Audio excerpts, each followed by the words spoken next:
Craft brews and casual conversations. Mark your calendars. We are recording officially 1 minute, a whole 60 seconds before our scheduled start time.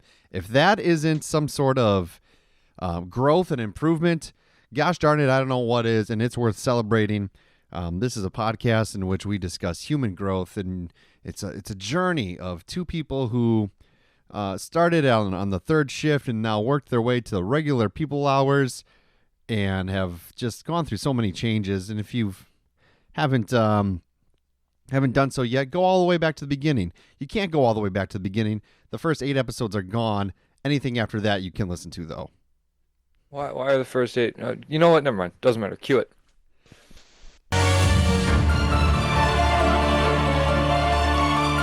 You're about to hear the greatest show of your life.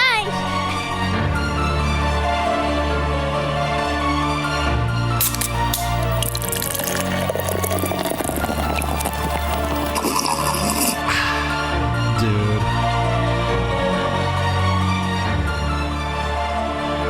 Dudes with brews on a porch with Rob and Drew.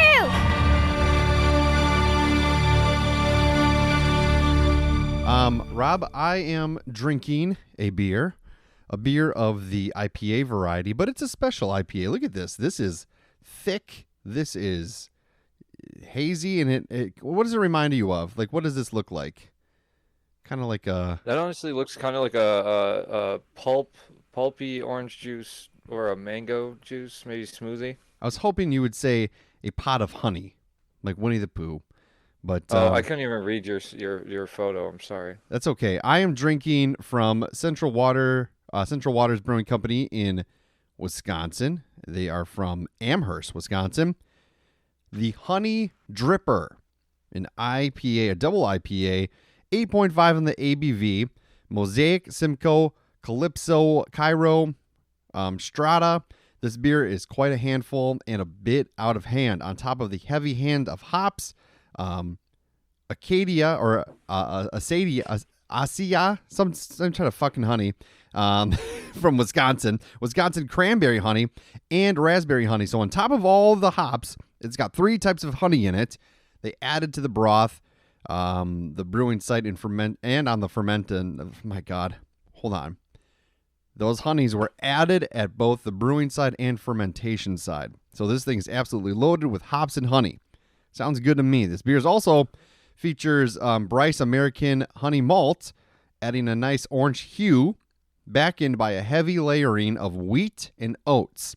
So this has a floral stone fruit aroma, maybe a little honey candy aroma, and some dank peach juice with a fluffy finish. Is that descriptive enough? You snobs? Is that good enough? It sounds amazing. It smells like juice. It smells like juice. Let me sip this sucker.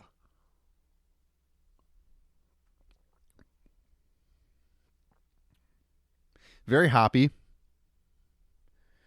I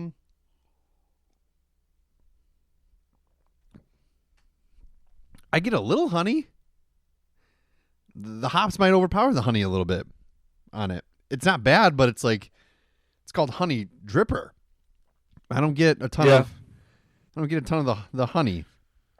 Honey is a weird one. Sometimes it doesn't come through, and it's not a super overpowering taste, all the time. If you have anything else there that cuts it, like it's easily cut in my opinion. Yeah. It's more of a light finisher, But yeah, Honey Dripper, it's 3 different types of honey. It sounds like they did whatever they could without just giving you honey in a jar. Right. Well, okay. What are you drinking? I am drinking from WeldWerks Brewing Company, which I believe is in, where do I see in here? Colorado. Greeley, Colorado. Frozen in Carbonite. It's a hazy double India Pale Ale. All I have here is it's brewed with Eldorado and Talus hops, featuring Cryo Pop from Yakima Chief hops. All right. What that means, I should probably know, but I don't, It's just I don't know. I have never had Eldorado hops, I don't think. That sounds new to me. I'm sure I have, but I haven't. It was before I was like actually delving into the hops that I like. So I don't know what these are, these hops. I would say And this is, we've definitely had Eldorado hops before. I just wasn't paying attention. It happens. What were we talking about? I don't know. It's very, it's a hazy. Yeah, it looks similar to Very mine. thick beer. Yes. Similar. 9% on the ABV, 0 on the IBUs. It says, yeah. So you're I do venturing, see that. Yeah, right here. venturing out of the state of California for the first time in a while. Yeah, yeah. I saw the Frozen in Carbonite Han Solo. Yeah. How can you? And then, weirdly enough, I was not really weirdly enough, but the elevator guys that are working on our elevators. When his wife messages him, it's Leia saying "I love you" and Han saying "I know." Yeah. And I was like, "That's a great message, ding." It's a good message. And I was looking forward to having this bad boy in the fridge. Those movies kind of. Does she say that in? She said that in like one of the later movies, right? That was in like this latest trilogy, the "I love you and I know" thing. No, Drew. No? When's that from? No. What movie is that from? Empire Strikes Back, Drew. No, it's not. Yes, it is. When he's being lowered in, this is ridiculous. When he's being lowered into the Carbonite pit, and she says, "I love you," and the scripted line was, "I love you too." But Harrison Ford, knowing his character well enough, knew to improvise, "I know," and George Lucas, knowing how to keep in the right words, kept it. Empire Strikes Back. How did he even get in the Carbonite situation? I couldn't tell you the last time I watched that movie. Well, it was because they went to where they thought was a safe space on Cloud City, and Lando Calrissian had, a backroom deal with Darth Vader and the Stormtroopers. Oh. And Han Solo selflessly sacrificed himself to let his group kind of, instead of fighting, he did go to fight first, but he was held into submission and taken to the Carbonite freezing chamber. And really, it didn't matter to Darth Vader what happened to Han Solo. He was just a test for Luke Skywalker, who would later be fighting him with a lightsaber in the same Carbonite freezing room. Oh, really? He was just trying to lure. He wanted to know that he could freeze Luke Skywalker and it wouldn't kill him. So they tested it with Han Solo, and that's why Han Solo was also just given to the bounty hunter Boba Fett and taken back to Jabba the Hutt, who Han Solo owed a bunch of money to because he dumped a bunch of product when he was running from the Empire. Damn. You have a lot of information So on this that. beer is good. I like it so far. Does it make you want to go on an adventure into Carbonite? I mean, it makes me want to say a badass line right before I get frozen, potentially dying. I know. I mean, it smells this is a very fruity, it smells fruity to me, and it has a sweet taste, but I can't place what it is. So wait, so Empire's after the incestuous stuff with Luke and Leia? I think it might actually be in the same movie. Dang. I'm trying to no, it can't be because that was during it was when it was Which one's Emperor Strikes Back? Is that the second or third? The Empire Strikes Back is the second movie made, but it is the sixth movie in the installment. Empire. I'm sorry. Yes. I'm sorry. You're a real nerd. I mean, I thank you. I don't know. I'm really mad at myself right now for not knowing because she kisses Luke in front of Han, so it has to happen almost in A New Hope because they split up after that. By Empire Strikes Back, after the Battle of Hoth, he goes to Dagobah and they go into the asteroid field. Mm-hmm. Right. Yeah, I knew that. Yeah. Yeah, I'm sure you do. Well, speaking of love, Rob, you're one of the only friends that are male that I end conversations on the phone with. I love you. I think you might be the only person I say that to.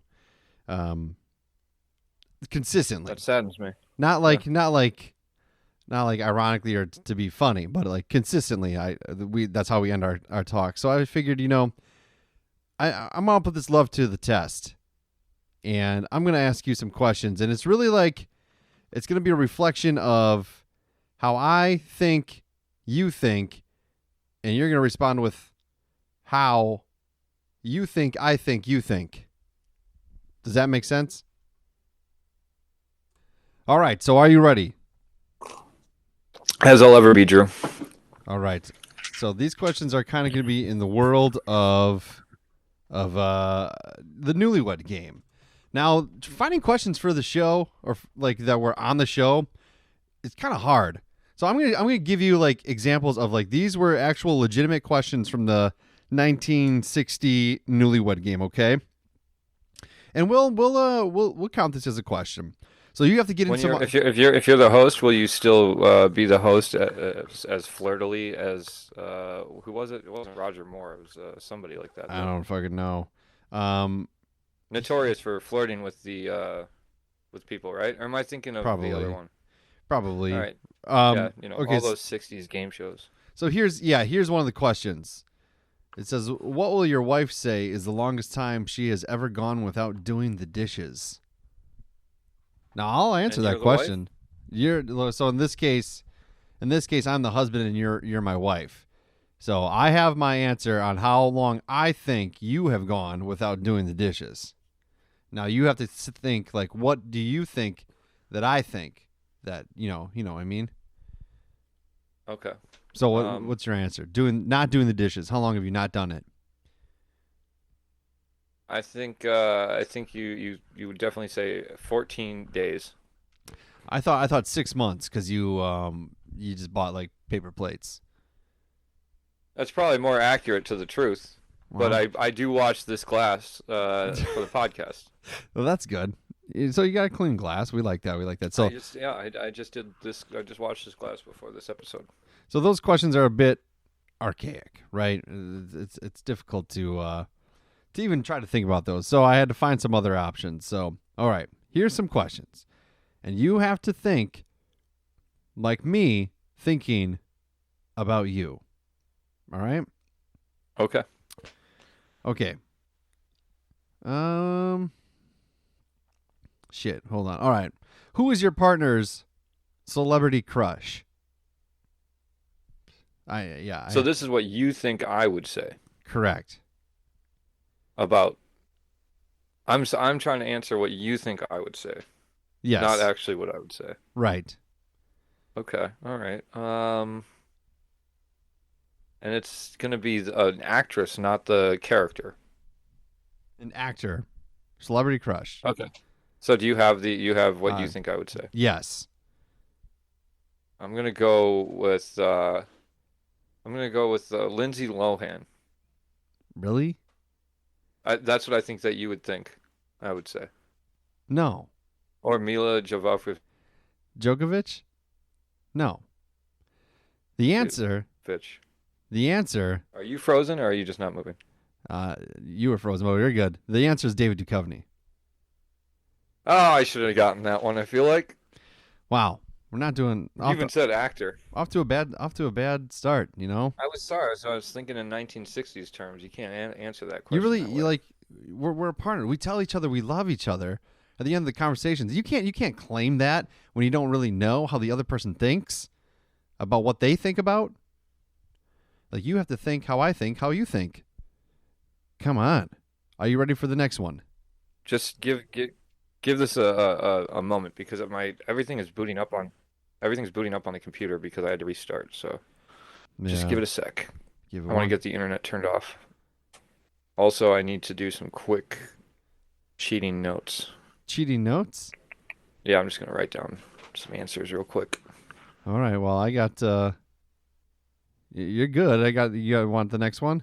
Go for it. Yeah, go for it. So now this one, when I reflect on our friendship and everything, I don't know that we argue too often, and if we do, it's like comedic. It's beautiful comedic gold. But who apologizes first after an argument? Now you have to answer how I think you would think.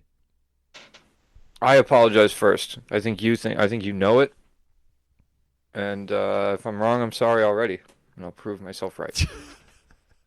I would like to think I would apologize first. Wow, we are really just not on the same page, huh? You think I'm capable of saying I'm sorry before the other person? My wife would probably say no, he's not. But And so would I. So I mean, who do you think? What is happening right I don't now? know. Our love is falling apart, drifting away. That's what's happening right now. Yeah, I think so. And my computer won't even let me look you in the eyes while it happens. That's okay. That's just like, we're approaching divorced parents here. We're gonna be divorced dads by the end of this episode, unfortunately. All Okay. right, let's move along. Let's see what do we got. What's your partner's idea of a perfect date night? I already got it. I already have my answer. See, this is what's difficult to me. Like, I think I could come up with a perfect date night for you, but I don't know what you think a perfect date night for me is. Yeah. All right. I'm thinking about what you think a perfect date night is for yourself. Mm-hmm. Well, I know it. I mean, what do you think? I think. You have to give the answer first. I'm thinking, Just say man. I'm thinking. what's your perfect date? I mean, it's probably to me, it's an obscure movie, sci-fi probably, and maybe a beer at a brewery, or at a dive bar, and some Mexican food. You're not too far off.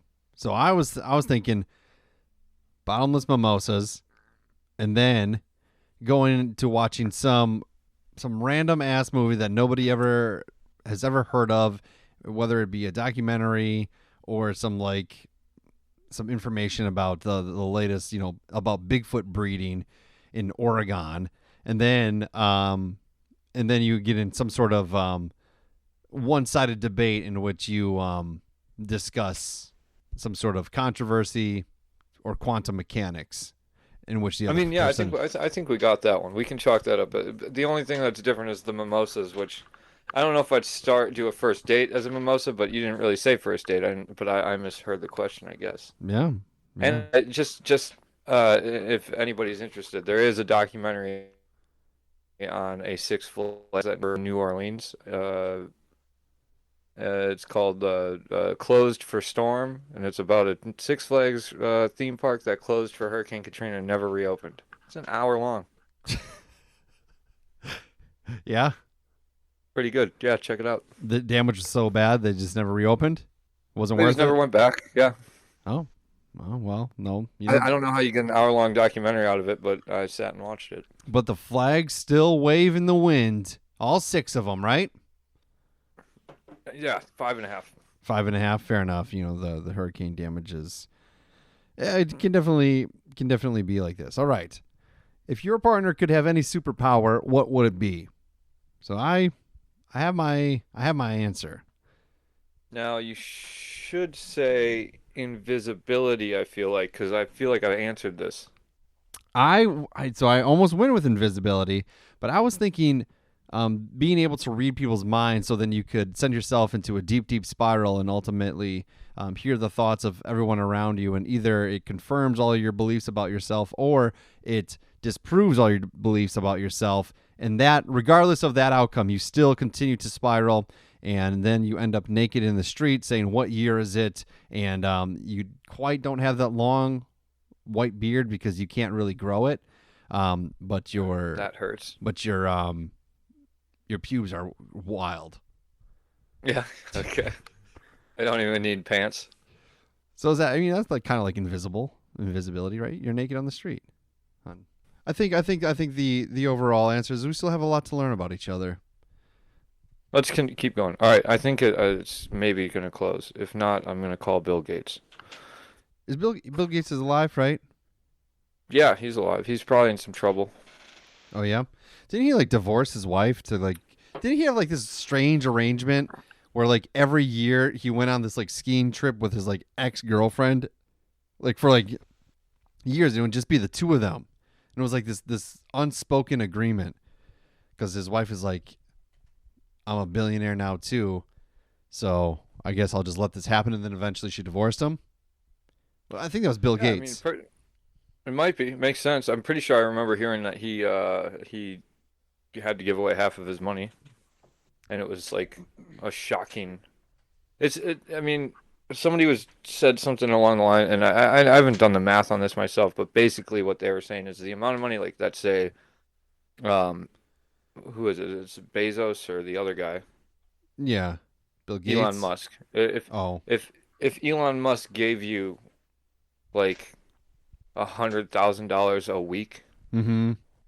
uh, every week, he would he could start paying you before the pyramids were built, That's wild. based on it's like 4,000 years ago, not the 10,000 year ago mark that they say that no one knows when they were built. So it's like basically, but the ancient like Egyptian empire, he would have to start paying you back then for you to even like come close to what he has now, Right. for him to run out of money. And it's why like, but that's value. That's not actual money. But who knows the difference between those two things anymore?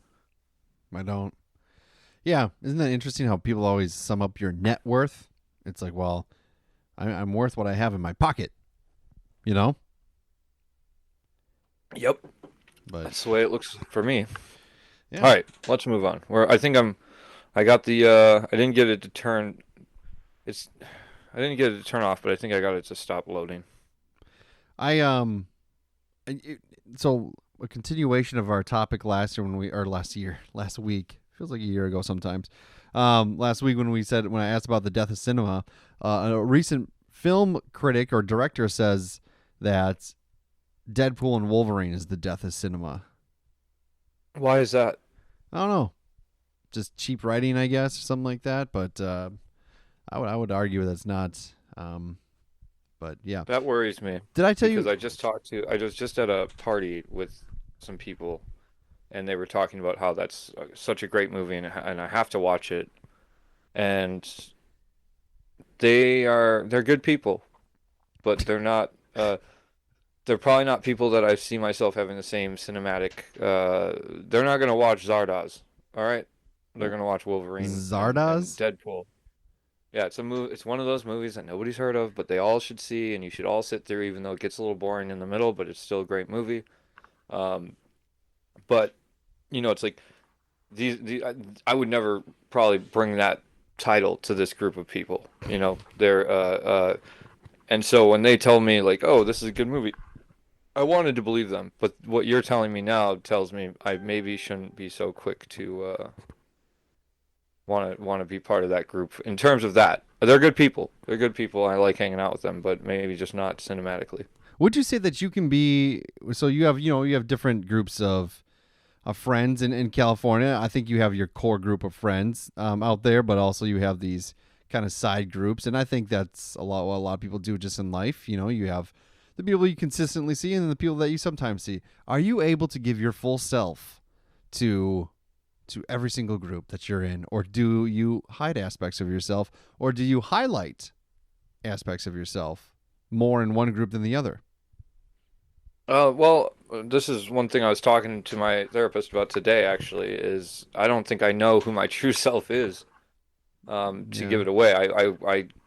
I think too much about the exterior, the things, the people around me. I think I have a couple people out here that uh, I can be myself with, as best I know it, but it's still entertaining. I'm trying to entertain them. I wouldn't say it's a character, but it is like, I'm definitely not like just like sitting there going like, "Yep, today's a day," right? Like I'm still trying to think of stuff to talk about and all that, and it's more for their benefit, I guess. But it's also for mine because maybe I like to be the center of attention and I don't realize it yet because I don't want to be, but I feel like I am. So then I put on this whole thing so that it seems like it's at least worth it to be in that situation. I don't know. I don't know. I'm working on it. But I don't know. What were we talking about? How do you find your true self? How do you get That's there? I you have to strip down all the external stimuli and go, who are you in a padded room? That would be my guess. Where do you get a padded room? Um, just because that's where they tend to stick people that have a true identity, and because they call them crazy and they lock them away. But in reality, they probably, it's like they see the world in a certain way. I don't feel like I'm that far off from some of the things I spout on and on about. Like if it was 50 years ago, I might have been in one of those places. Yeah. Be careful what you say in front of who. Robert the Phil, and they put him in the padded room. Yeah. Padlock Bob. Yeah. No, let's not get into that. I would say I resonate with what you said. But like there's like Jack out here who I feel like I can be myself with Jack, as close to what myself is. So I do have those people out here. This group is, they're Shonda's friends. They're in the industries that I'm kind of on the fringe of in doing maintenance and stuff. Like they do the specialized work that we called those people in, AC vendors, HVAC, like people who sell cleaning products and things like that. Mm-hmm. Like, so if I get to management, I'll be calling companies like theirs to come in. So it's like they're kind of like, how those industries, they tend to attract a certain type of person, and it's like they're very, like, they're intelligent in this regard, but they don't, like, these people probably are not talking a lot of philosophy, I wouldn't imagine. And that's Right. I'm not digging anybody that doesn't, because honestly, I'm thinking that maybe I read too many books like that, and that's what fucks my head up, and it might not be a good idea to question things so much, but I don't know. Cinema, though, it's very important. I and I don't want Carissa to hear this, but I don't know that I know who I am either. And I've said that on the podcast before, many years ago. I know the roles I know the roles that I hold. I know who I am for other people, but I don't know who I am for myself. And that alone, that statement alone, is an indication of get a therapist. But Well, yeah, I mean, but that's the thing. I've been doing therapy for over 5 years, and it took this incident with like seeing this dead person to like actually get me to start doing actual therapy that brought out like emotional stuff that I thought I was fine with, but apparently I'm not. And then these questions arise of what makes you who you are, and it's like the one thing for me that I know that I have a strong sense of right and wrong in my own regard. I have a high standard for myself, I feel like, in terms of how I treat other people. So, but that means that when I'm with other people, I'm thinking more about them than myself. So how is that a definition of self? I don't know. Yeah, I would say I relate to that. I would say that you are whatever you're running from when you go jogging. So when you figure that out, I think you'll figure out you'll hit the bedrock of who Drew is. In the last 15 days, I've gone on 10 runs. Is that good or bad? Do you run every day normally or no? I've now got to the point where I'm 5 days a week running. So I'm gonna run tomorrow morning. Looking forward to it. Yeah, it's gonna be good. Bring a mirror and see what's back there. Maybe you'll find something about. Maybe I will. Yeah, I don't know. We don't have to talk about it, but I don't think we talked about you seeing that person in that state. Yeah, it does screw you up a little bit, And I don't know what a relation, like when I saw my dad dead on his bed, like I don't think I've been the same since. I get choked up a lot easier. I've definitely noticed that. Like after that situation, like I find sadness in a lot of things that or not even sadness, but even things that are like those happy feel good videos. I get a little choked up sometimes, especially if it involves like a kid and parents or something in that nature. Well, no, that's a sign of that's a traumatic PTSD type response, is what I've been told. Mm-hmm. If it continues to happen, like and it's something that as you work through it happens even more, because was going through the same thing, and still am. But for me, it was it's a multitude of things. I mean, just the trailer for the Christopher Robin, if you want to bring it back around to your honey beer, that was making me cry, and uh, Calvin and Hobbes, anything that has to do with the commercial can do it to me. Yeah. Do you think the next time we see each other that we should just embrace each other for about 20 minutes and just let it out, just cry? I'll use your shirt as a tissue, you use my shirt as a tissue, and then we'll have to change shirts afterwards, and then we'll both be in the same room without a shirt, and we'll see what happens. Yeah, I mean, if that's how it goes, I would love that. I would frame the shirt. Yeah, I think that's what happened in that one Heath Ledger movie, the Dark Knight. What was that? Dark Knight, right? Yeah. Same wavelength. Yeah. Yeah, everyone knew where where the joke is, but no. That's good. That's good. Yeah. Yeah. I think I should once I get this running under control, once I run a marathon, then maybe I'll seek therapy. But running's therapeutic for me. Gives me time to think while I listen to metal. Yeah. Sometimes, you listen to angsty punk rock. Yeah, it's nice. Which NoFX is playing a show around here. It's you need to go. Last tour, I guess. Yes, you need to go. You should see them. Yeah, but everybody else on the bill I don't like. Like who?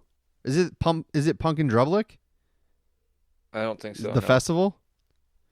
It's a fest that they do. Apparently, it's very hot there. Yeah. Punk and Drublic is the name of the festival. It's like a craft beer and punk show. What do you mean that other people on the bill aren't to your liking? Because who's on there? Like Slipknot or something Slipknot? Like that? Slipknot's not on. Yeah, or Franken something. Franken Beans? I don't know. Like where's the show? I don't know. I just heard these same people that were talking about the Wolverine movie were talking about it. Okay.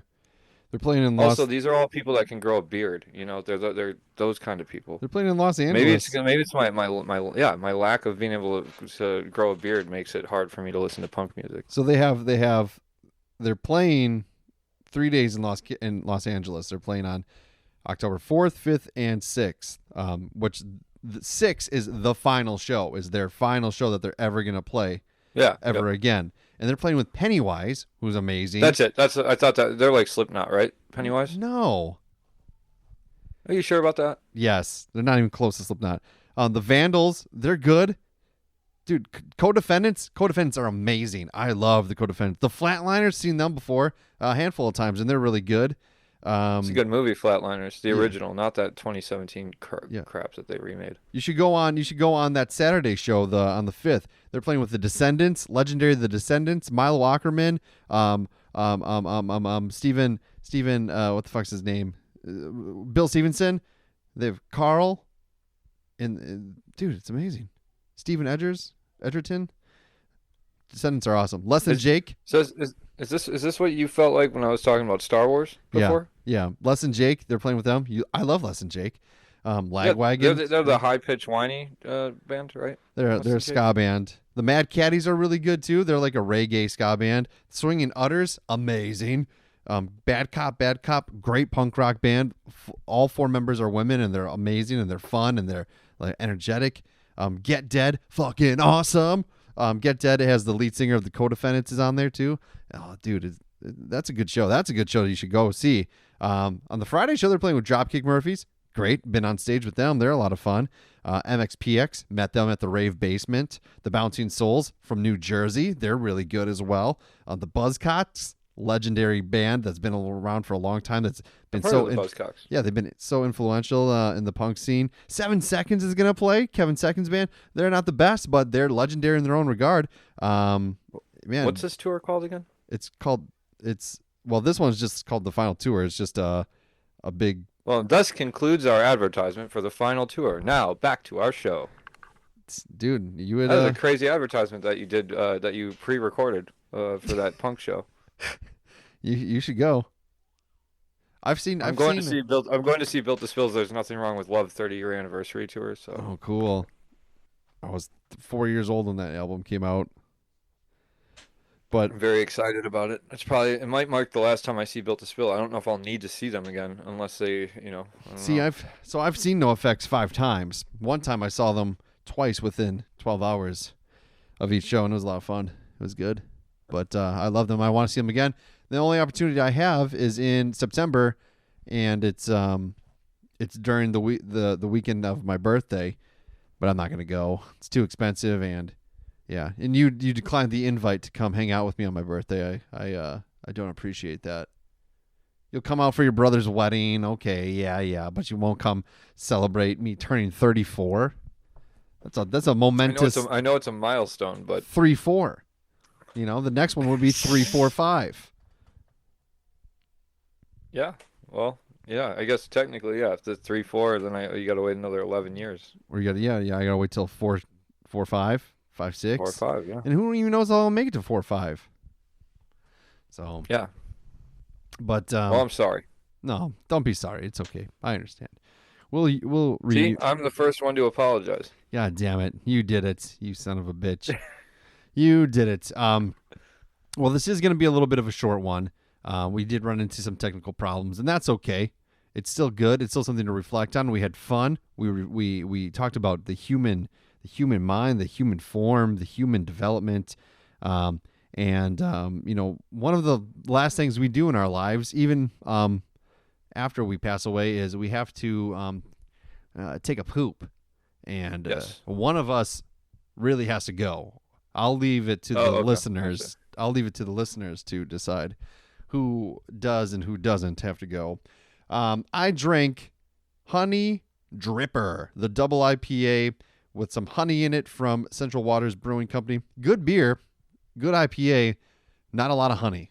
I got pretty hyped up. It didn't come around as you drank more of it? Not really. No. I mean, maybe there's a little sweetness to it, but it's like honey. I think what you said before is true. Honey's a hard thing to like overpower everything else. It's like a accoutrement. Did I say that right? I think you said it right, but I don't know if yeah, let's say yeah. Did I use it in the right context? Maybe not. That's what I'm not. I don't know. I think so. But I know what you mean, so that's all that matters. Correct. It was good. So, what'd you think of your brewski? It's a good for 9%. It's very, very good. I wish I could place the actual sweet flavor that's coming out of it. I should be able to, but I feel like I'm not grasping it well enough to tell anybody. But it's nothing experimental. It's nothing crazy. It's nothing If you grab this versus any other, any normal hazy double, you're probably going to get about the same thing, unless it's something that's a specialized. It's Mm-hmm. It's not Luke Skywalker in Carbonite, right? Or his severed hand. So see, now that's what they should have done. you know how the sellability of Luke's frozen hand in Carbonite? I mean, that's a popsicle. Damn, you're right. There it is. I mean, you sell that in the middle of the summer. All right. Till next time.